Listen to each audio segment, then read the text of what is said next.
materi berikutnya adalah penggunaan vitamin dan mineral untuk meningkatkan daya tahan tubuh yang disampaikan oleh Dr. Widya Murni dan dipandu oleh moderator Dr. Debbie. Waktu dan tempat saya persilahkan.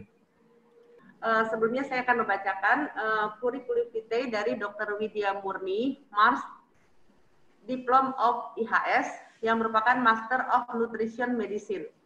Beliau adalah dokter umum dari FK Unsra tahun 1994 di Manado, daerah tempat lahir saya nih dok. Dokter PTT tahun 1995 sampai tahun 1998, Kabupaten Bolaang Mongondo di Sulawesi Utara. Magister Manajemen Rumah Sakit FKM UI tahun 2000 sampai 2002.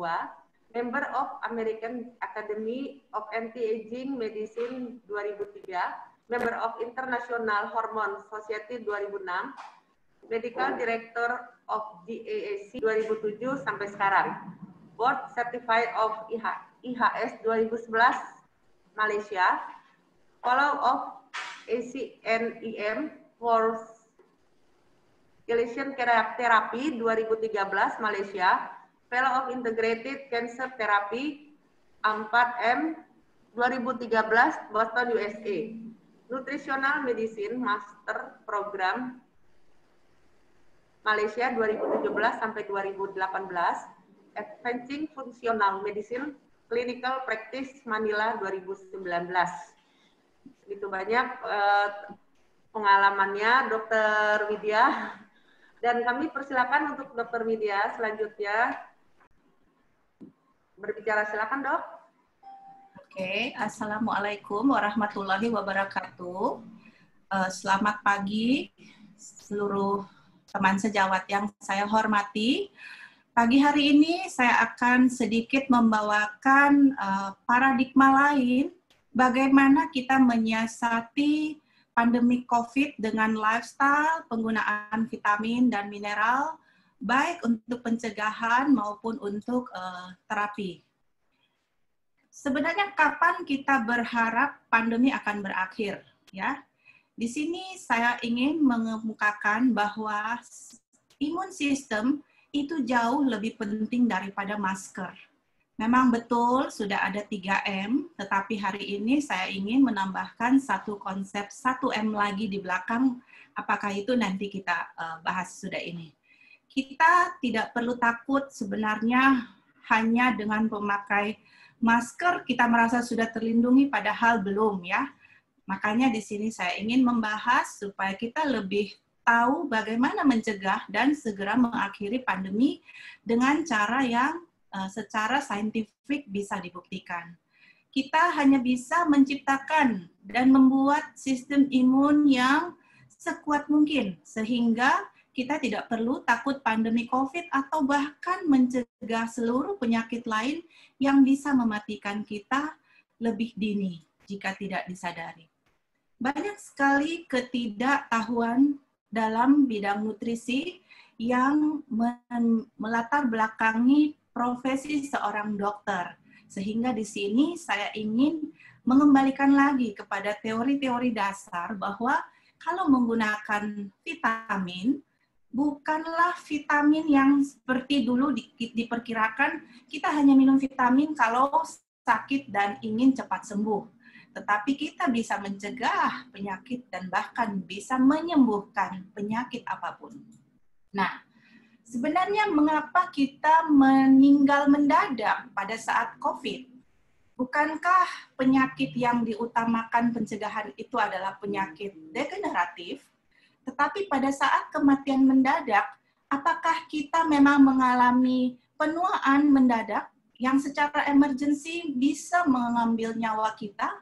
Di sini kita akan menjelaskan bahwa semua proses yang terjadi pada COVID adalah terjadi akibat kerusakan oksidatif atau radikal bebas, telomer, gangguan gen, sehingga begitu banyak variasi penyakit yang terjadi dan adanya sebuah mitochondrial dysfunction, di mana semua ini akan mengalami proses inflamasi, perubahan hormon, diperlukan pilihan gaya hidup, diet dan exercise khusus untuk melakukan pencegahan maupun penyembuhan.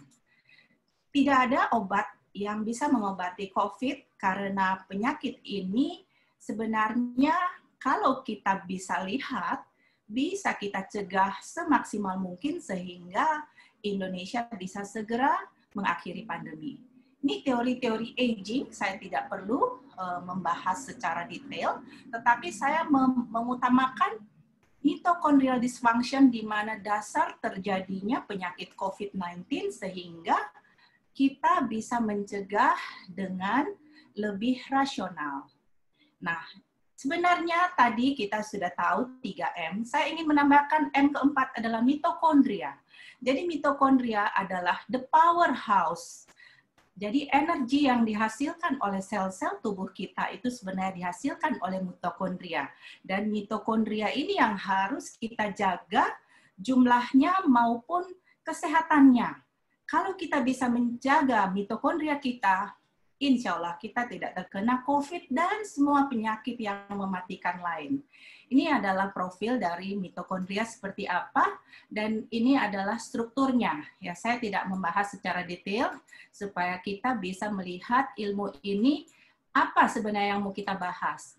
Mitokondria, dia sebenarnya menghasilkan glutathione. Glutathione dan menghasilkan nitric oxide ya dalam tubuh kita, dan inilah bagaimana sebenarnya semua penyakit yang mematikan yang sudah kita kenal awal ya, kanker, penyakit kardiovaskuler, gangguan hormon, dan penyakit neurogenerasi, ini terjadi akibat mitochondrial dysfunction tadi. Dan pada COVID-19, semua keadaan seperti ini terjadi begitu mendadak, begitu cepat. Jika kita tidak memelihara mitokondria kita sebelum ini, kita akan menjadi yang dikatakan komorbid. Dan komorbid itu kita pelihara sampai menunggu waktu kematian datang kalau kita tidak merubahnya dengan cara yang baik. Nah, sekarang kita lihat kira-kira beratnya mitokondria itu adalah kurang lebih 10% dari berat badan kita. Dan sebenarnya dia yang akan menggenerate semua energi pada ATP setiap hari. Pada tubuh kita ada sekitar 200 hingga 2000 pada setiap sel-sel somatik. Dan ada sekitar 5.000-an pada sel jantung, ada sekitar 800-an di setiap sel hepatosit, ada sekitar 300 sampai 400-an neuron pada filamen. Dan ini adalah bentuknya.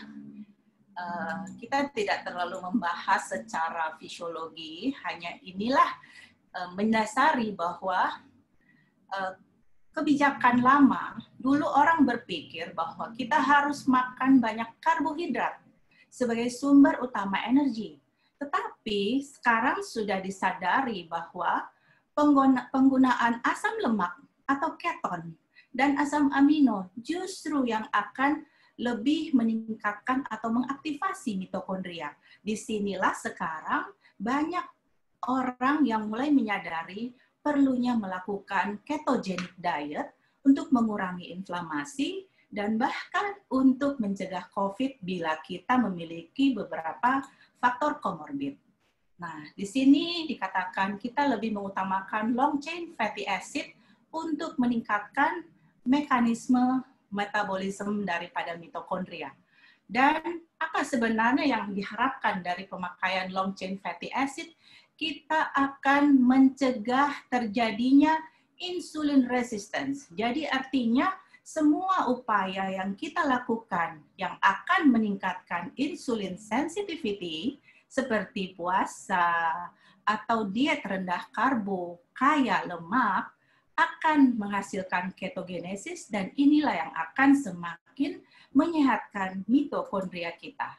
Nah, di sini hanya untuk meyakinkan bahwa keton body yang akan dihasilkan pada saat kita menjalankan ketogenic diet dan kita memerlukan pelumas berupa asam amino. Nah, ini adalah gambar yang kita dapatkan pada Krebs cycle, ya. Semua ini adalah proses fisiologi yang terjadi di dalam tubuh kita. Jadi bukan barang aneh, tetapi kita melihat kembali apa sebenarnya yang terjadi sehingga COVID-19 menjadi seperti tidak bisa diobati dengan obat apapun, ya. Nah, ternyata mikronutrien defisiensi adalah hal yang sangat utama terjadi. Ini pun saya rasa terjadi di Indonesia. Dan ini adalah mikronutrien defisiensi yang dihubungkan dengan mitochondrial dysfunction, ya. Ada magnesium, kalsium, selenium, vitamin B12, vitamin K2, folat, ya. Di sini dalam bentuk 5-metil tetrahidrofolat, tiamin, zinc, iron, copper, pantotenat atau B5, riboflavin, B2, piridoksin, B6, biotin, karnitin, dan CoQ10. Jadi kalau ditanya, teman sejawat dokter senang sekali bertanya, kalau swabnya positif, apa yang harus dikonsumsi? Padahal kalau kita hanya mengobati demamnya, kita obati secara lokal, ya, secara gejala, kita tidak akan memperbaiki mitochondrial dysfunction. Jadi ini yang harus kita perhatikan, dan bagaimana peranan ubiquinan dan ubiquinol akan menghasilkan energi pada mitokondria. Dan ini adalah penyebab utama terjadi kerusakan mitochondrial dysfunction, yaitu adanya radikal bebas yang begitu hebat, adanya kalori overload. Jadi artinya kalau kita mengonsumsi banyak karbohidrat, kita akan memicu terjadinya COVID-19 karena kita tidak memacu insulin sensitivity, bahkan kita memacu insulin resistance. Dan di sini terjadi glycation, lipotoxicity, dan adanya toksin-toksin dari lingkungan ditambah dengan mikronutrien defisiensi menjadi lengkaplah kenapa COVID-19 begitu hebat reaksinya pada beberapa orang dengan kerusakan mitokondria yang hebat. Jadi di sini terjadi kerusakan lemak, gula, protein, dan gen kita. Nah, semua upaya yang harus kita lakukan sekarang adalah upaya-upaya untuk memperbaiki semuanya ini. Nah, ini kalau kita ingin meneliti secara ilmiah dari mana kerusakan mitokondria terjadi. Mute dulu, semuanya minta mute all aja. Dan adanya toksin akan menyebabkan kerusakan mitokondria lebih utama. Kita lihat, dan toksin itu bisa berasal dari ya, ini dia bisa besi yang overload, di sini akan terlihat dengan ferritin yang tinggi, mangan, merkuri, lead, arsen, bisa dari makanan laut yang kita konsumsi, bisa dari alat masak yang kita pakai. Jadi berbagai logam berat bisa meracuni kita dan membuat menjadi faktor komorbid yang lebih berat lagi. Nah, di sini kita lihat bahwa kerusakan akibat mitokondria ini menyebabkan kegagalan daripada sel beta, kemudian insulin resistance, diabetes mellitus, ya. Dan terus ternyata obat-obatan pun dianggap sebagai perusak mitokondria. Di sini kita lihat acetaminophen atau golongan paracetamol, aminoglycoside antibiotik, ya, antiretroviral drugs. Jadi ini bukan kata saya, tapi kata ilmu, aspirin dan termasuk statin. Jadi apakah kita pengguna obat-obat yang menyebabkan kerusakan mitokondria ini? Nah, kita lihat obat-obat lain seperti cancer kemoterapi pun dianggap sebagai perusak mitokondria. Metformin, tamoxifen, dan bahkan valproic acid. Nah, apa yang harus kita lakukan supaya di sini dikatakan metformin juga salah satu obat yang ikut merusak mitokondria, ya. Padahal kita tahu adalah metformin juga dipakai untuk meningkatkan insulin sensitivity sebenarnya. Nah, ternyata penggunaan simvastatin akan semakin merusak mitokondria. Jadi kalau kita hanya exercise saja, kita sudah meningkatkan 10% efisiensi daripada mitokondria. Tetapi jika exercise dengan statin, kita malah mengurangi, hanya ada peningkatan sekitar 1,5% peningkatannya ya. Jadi mungkin bisa ditimbang-timbang pengguna statin pada zaman pandemi ini. Nah, akhirnya di sini kita akan ketemu dengan teori radikal bebas yang dikemukakan oleh Dr. Denham Harman ya. Beliau meninggal pada usia 98 tahun hanya dengan sakit yang sangat ringan karena Bapak Denham Harman yang menemukan teori radikal bebas dan antioksidan. Nah, akhirnya mitokondria akan menghasilkan radikal bebas, menyebabkan kerusakan DNA atau mutasi, dan mitochondrial dysfunction menyebabkan aging. Tetapi pada COVID, aging ini menjadi aging faster atau bahkan dying faster. Nah, kalau kita menyadari bahwa ada sekitar 100.000 serangan radikal bebas pada mitokondria kita setiap sel, setiap hari, jadi kebayang bagaimana sebenarnya harus kita lakukan perlindungan supaya kita bisa menghadapi COVID dengan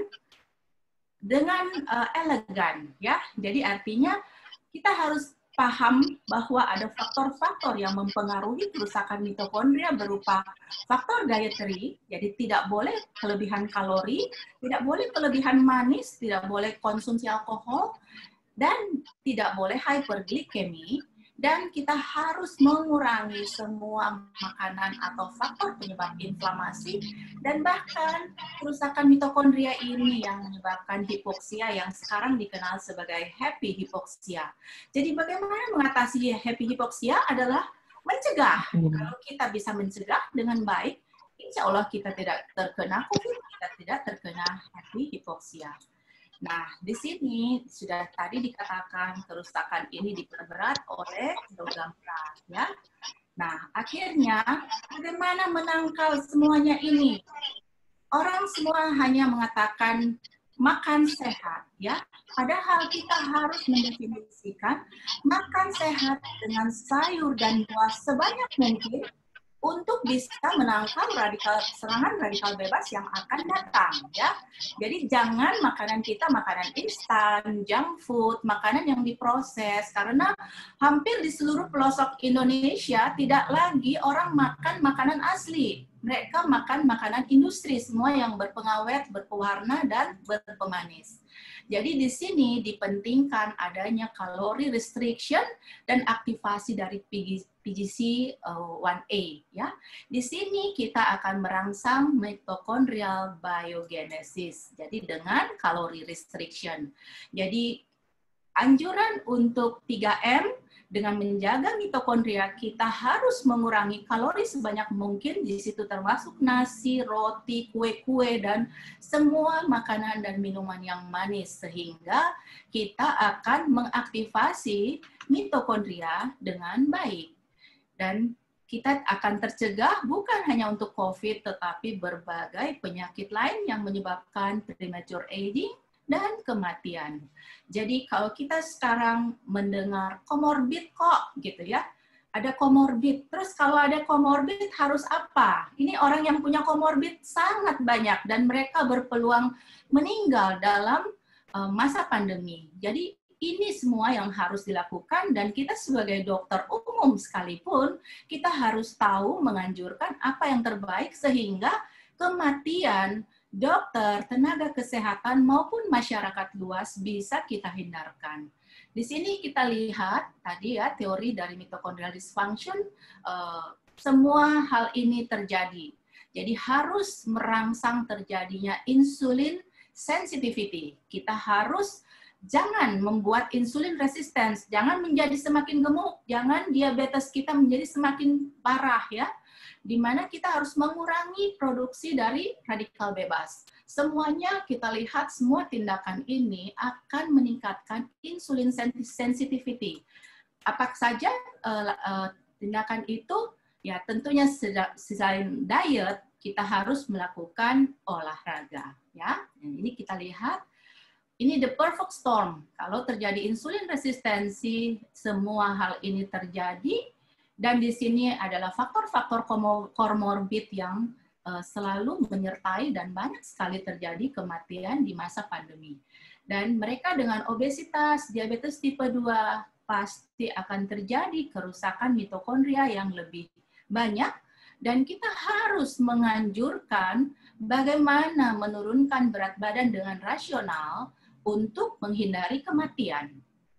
Nah, jangan lupakan makanan-makanan enak seperti ini banyak sekali dijual, tetapi jangan tergiur dengan makanan ini kalau ingin terhindar dari COVID.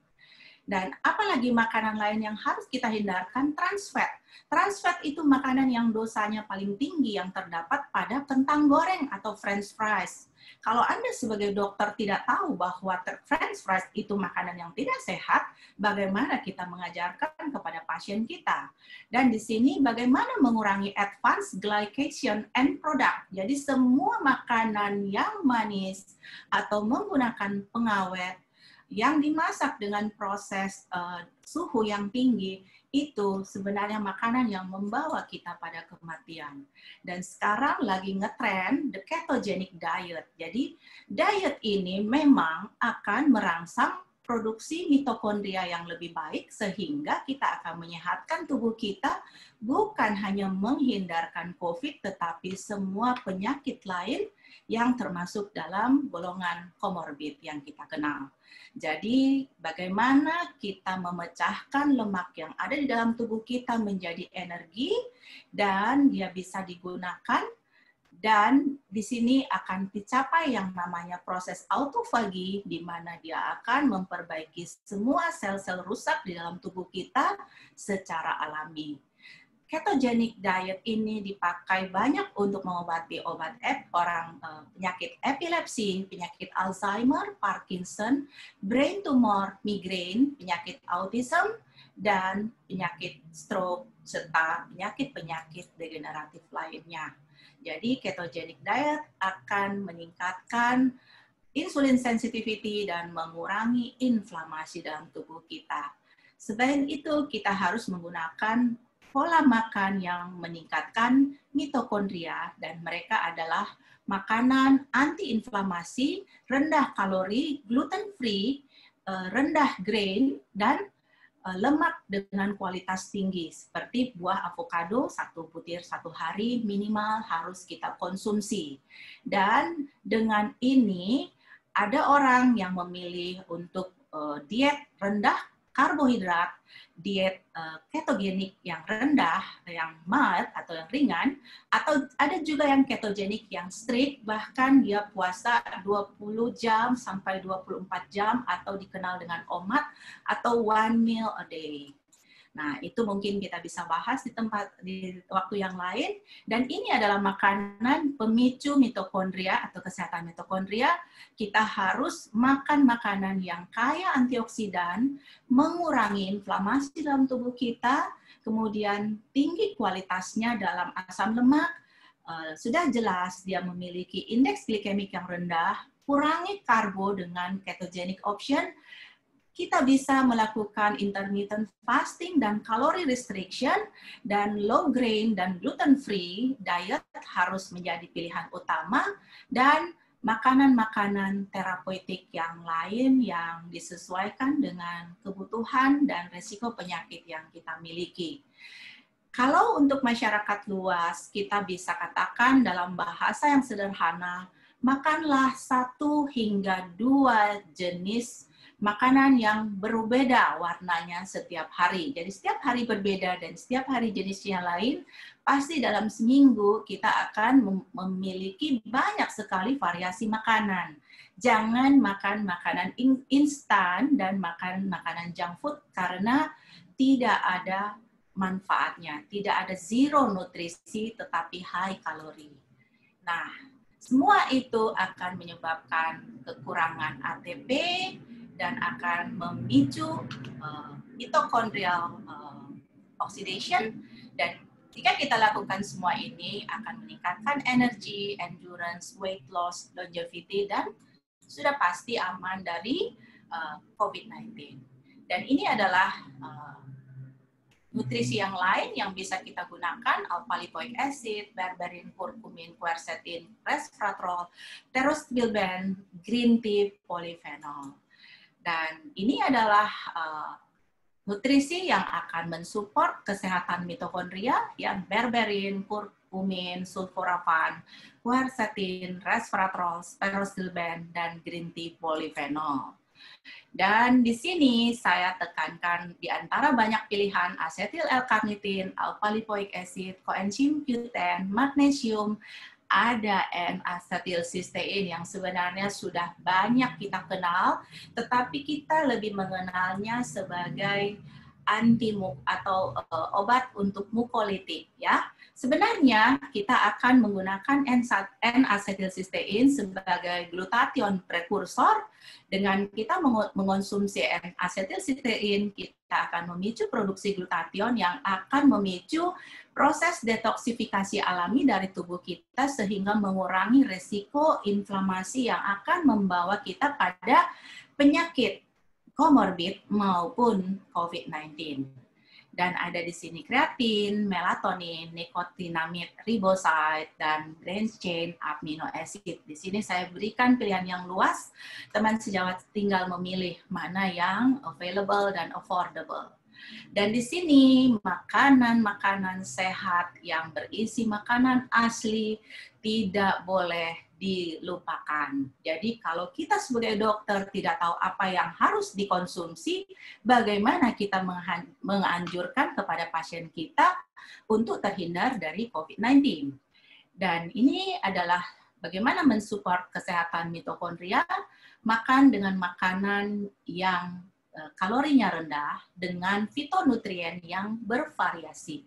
Kita boleh mengonsumsi makanan yang berwarna-warni karena kaya dengan antioksidan seperti tanaman, ya, kari, blueberry, brokoli, bayam, walnut, green tea, red wine, onion, ya.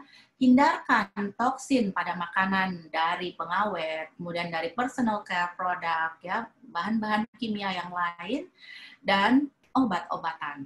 Jadi obat dibaca sebagai perusak mitokondria.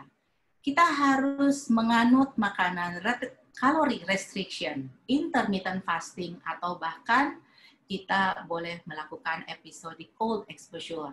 Dan kita harus challenge otak dan tubuh kita dengan kesehatan, peningkatan performance fisik melalui exercise. Jadi exercise akan meningkatkan mitokondria sehingga kita selain sehat, kita juga bisa terhindar dari berbagai penyakit yang lain. Dan kita sambung sekarang bagaimana mitokondria yang rusak ini akan menyebabkan radikal bebas. Ini cerita, ya, cerita panjang yang mungkin saya lewat-lewatin saja. Saya hanya ingin menyambungkan bahwa ada cerita dari kerusakan mitokondria sehingga menyebabkan penurunan sistem imun di mana kita mengenal innate dan adaptive immune system. Ini adalah pertahanan pertama, kedua, dan ketiga di mana kita harus menjaga semua sel-sel tubuh kita untuk bisa menghasilkan sistem imun yang optimal. Kenapa kita membutuhkan vitamin C atau D? Ya, di sini sudah menjelaskan, materi akan saya bagikan supaya kita jangan menjadi orang yang tidak paham kenapa harus menambahkan konsumsi vitamin. Kalau kita bisa mendapatkan dari makanan, tentunya kita tidak perlu mengonsumsi. Tetapi karena makanan kita tidak sama kualitasnya setiap hari, disitulah kita harus menambahkan dengan suplementasi yang sesuai dengan kebutuhan. Ini adalah faktor-faktor yang berhubungan dengan sistem imun, bukan hanya makanan, tetapi bagaimana tidur yang cukup, ya, makan yang sehat, dan manage stress management yang baik, itu akan meningkatkan sistem imun secara signifikan. Bagaimana kita mengonsumsi atau makan apa saja yang menjadi sumber vitamin C, karena kita hanya mengenal biasanya dari jeruk semata. Padahal jambu itu memiliki vitamin C yang lebih tinggi. Brokoli juga memiliki vitamin C yang lebih tinggi. Kenapa kita membutuhkan vitamin C? tadi kita sudah tahu bahwa ada serangan radikal bebas yang begitu hebat. Jadi pada saat COVID-19 akan terjadi serangan cytokine storm. Dan bagaimana menangkalnya kalau pola makan kita hanya makan asal-asalan, ya? Sehingga di sini kita mungkin membutuhkan asupan vitamin C yang lebih tinggi, di mana ternyata jika vitamin C tinggi, kita ternyata tidak akan mengalami acute respiratory distress syndrome yang menyebabkan kematian sangat tinggi. Di sini banyak sekali jurnal yang menunjukkan bahwa pemakaian vitamin C itu bukan kaleng-kaleng. Jadi kita banyak sekali referensi, tapi kita tidak mau membaca dan tidak mau memanfaatkan secara maksimal.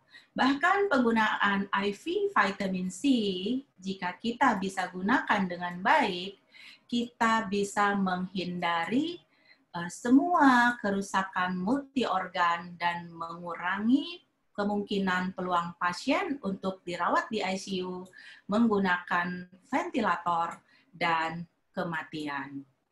Jadi artinya lebih dini kita menangani mereka dengan vitamin C dosis oral akan membuat kita tidak usah ketakutan akan kehabisan tempat tidur rumah sakit atau kehabisan kapasitas ICU yang memadai jika kita bisa manage pasien-pasien kita bahkan hanya perlu karantina mandiri dengan konsumsi vitamin C oral. Di sini saya tetap mengemukakan bahwa jika sudah dirawat di ICU, penggunaan vitamin C dosis tinggi bisa mengurangi kematian. Di sini sudah ada penelitian dari Wuhan, di mana digunakan 24.000 mg atau 24 gram infus vitamin C, dia bisa mengurangi kematian. Ya, jadi ini semua kita dapatkan dari referensi yang bisa dipercaya, di mana vitamin C dosis tinggi tidak memicu gagal ginjal. Jadi orang yang masih belum pernah menggunakan vitamin C dosis tinggi selalu akan menganggap vitamin C adalah penyebab gagal ginjal, ya. Tetapi gagal ginjal sebenarnya disebabkan oleh penggunaan obat-obatan yang lama yang sudah digunakan jauh hari sebelum COVID-19 terjadi. Nah, bagaimana ini adalah perpustakaan terakhir yang bisa kita anjurkan pada pasien COVID-19, oral dose, ya, 1 gram per jam selama kita tidak tidur, dan digunakan hingga batas bowel tolerance. Artinya kalau kita sudah mulai diare, kita akan mengetahui bahwa disitulah tubuh kita sudah cukup dosisnya untuk kebutuhan vitamin C oral. Ini adalah bentuk-bentuk yang tersedia, ada oral ascorbic acid, ada bentuk ester dan buffer untuk mereka memiliki gangguan lambung, ada liposomal vitamin C yang lebih baik penyerapannya, dan bahkan untuk injeksi, kita tidak gunakan bentuk ascorbic acid, tetapi sodium ascorbic dalam bentuk high dose vitamin C. Ini adalah sediaan yang tersedia, dan ini adalah bentuk buffer untuk mereka yang memiliki gangguan lambung. Kenapa sih kita harus menggunakan vitamin C dalam dosis yang tinggi? Karena ternyata bioavailability vitamin C, katakanlah kita mengonsumsi 200 mg per hari, ternyata yang masuk ke dalam darah hanya 70 mikromol per liter darah kita. Jadi artinya kalau kita konsumsi 1000 saja, hanya ada sedikit yang masuk. Jadi kenapa ini menjelaskan bahwa kita membutuhkan dosis yang lebih daripada 1000 mg per hari, ya. Nah, di sini dikatakan bagaimana penggunaan intravena vitamin C tentunya bioavailability-nya lebih tinggi sehingga akan menjadi dosis terapeutik yang lebih baik untuk mereka yang menghindarkan kematian.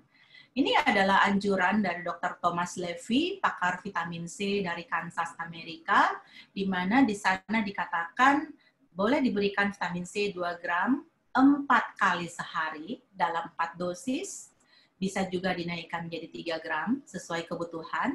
Magnesium ya, kemudian vitamin D di sini dianjurkan 25.000 unit setiap hari selama musim pandemi. Zinc 50 mg per hari, dan ini adalah anjuran-anjuran lain ya.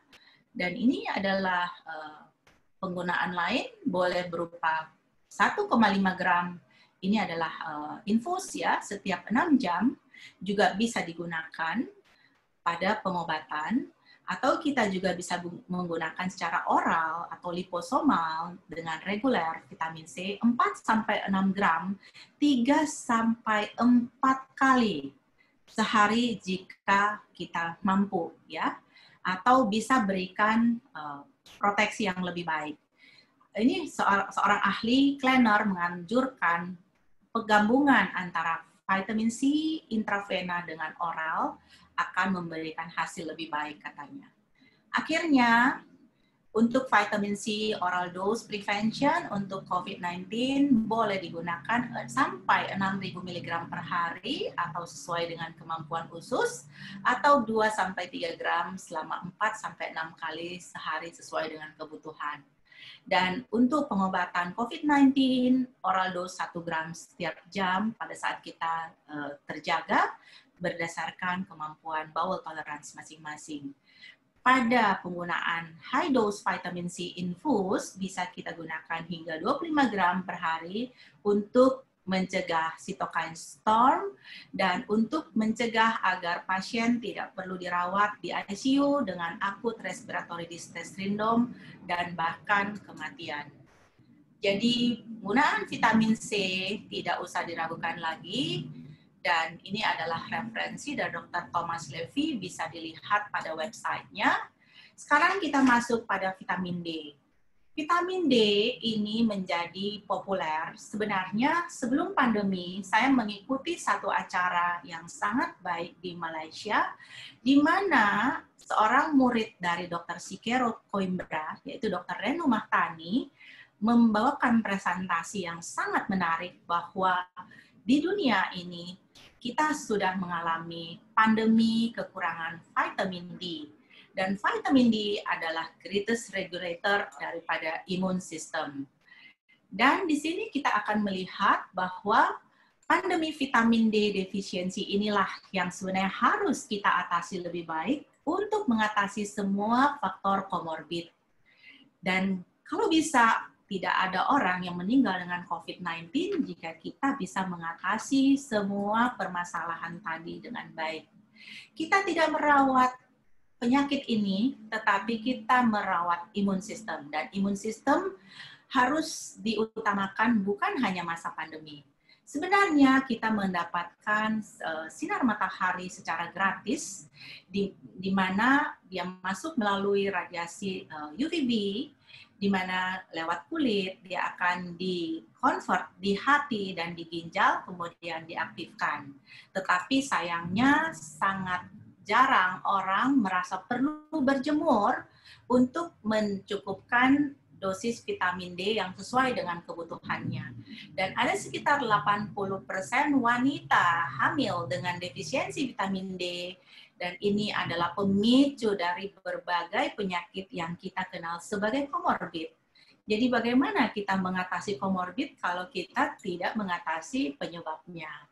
Dan siapakah yang memiliki resiko paling tinggi kekurangan vitamin D? Orang yang tidak terpapar atau kita yang menggunakan busana muslimah.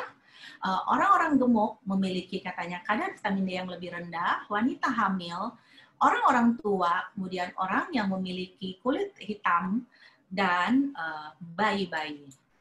Nah, di dalam tubuh kita sebenarnya banyak sekali memiliki vitamin D reseptor yang tersebar di seluruh organ.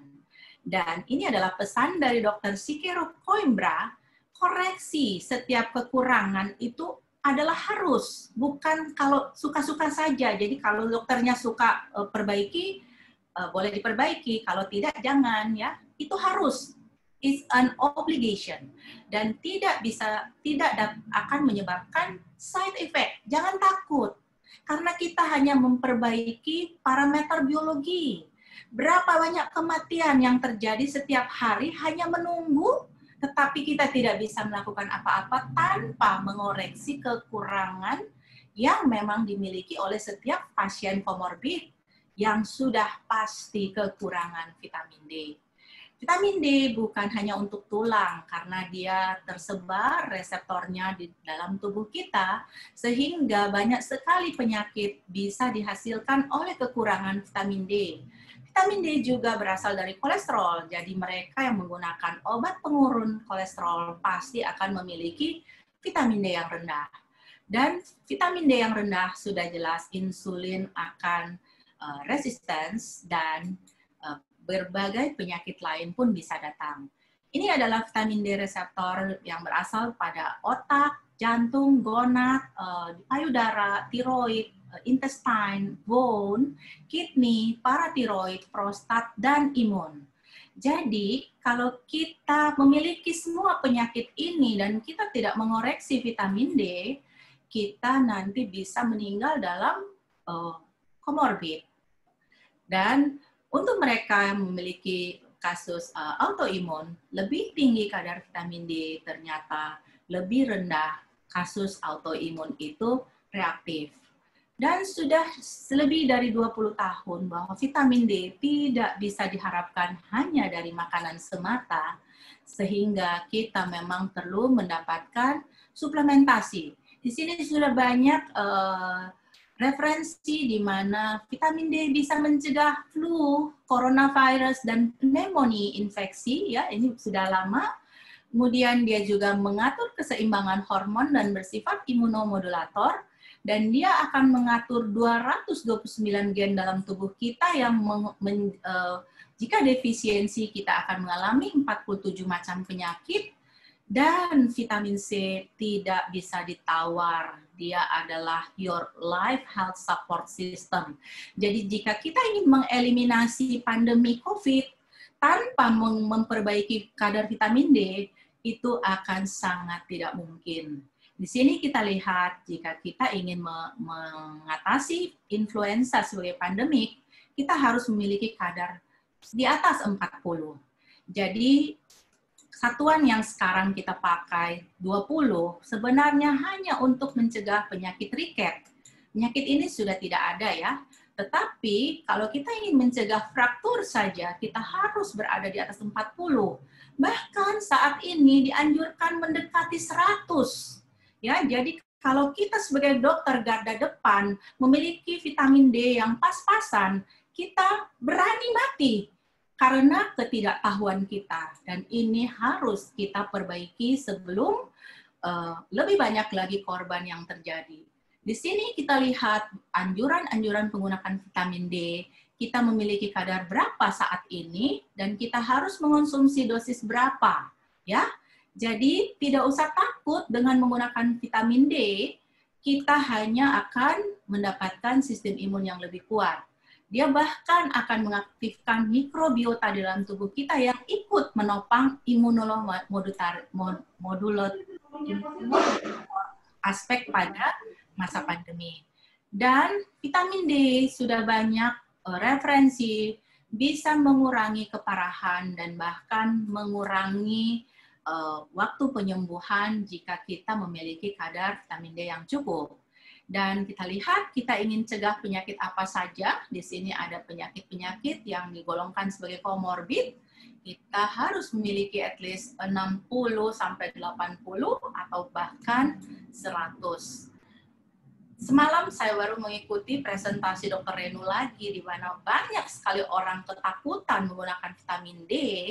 Di sini kita anjurkan dua pilihan. Kalau kita memiliki injeksi 600.000 unit, kita bisa gunakan pada mereka dengan kadar vitamin D kurang dari 20, kemudian kita maintain dengan oral dose 10.000.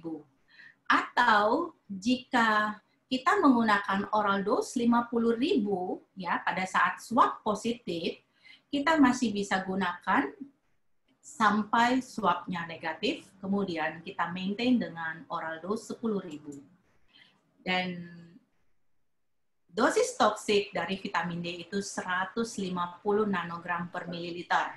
Katanya kita gunakan 50.000 selama sebulan atau berbulan-bulan atau setahun baru akan bisa mencapai dosis toksik tersebut. Jadi jangan takut menggunakan vitamin D dosis 50.000 pada saat swab positif. Apa mineral lain yang harus kita gunakan pada masa pandemi adalah zinc. Kita bisa gunakan 50 mg per hari, di mana zinc adalah mineral antivirus. Mohon izin, Dokter Widya. Mohon izin 10 menit lagi, Dok. Sudah hampir selesai, kabar ya. Jadi zinc ini kita kombinasikan dengan melatonin. Ini adalah dosis normal, dosis untuk orang tua, dan untuk mereka yang mengalami COVID-19 ya. Nah, melatonin adalah hormon tidur alami yang bersifat anti-inflamasi, anti-cancer, anti-tumor, anti-stroke, dan kita bisa gunakan melatonin seterusnya.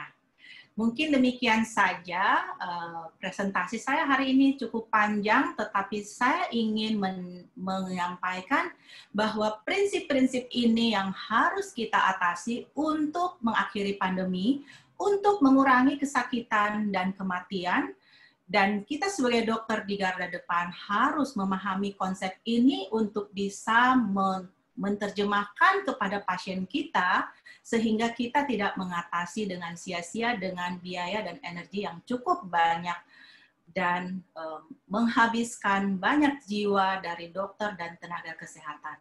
Demikianlah, wassalamualaikum warahmatullahi wabarakatuh.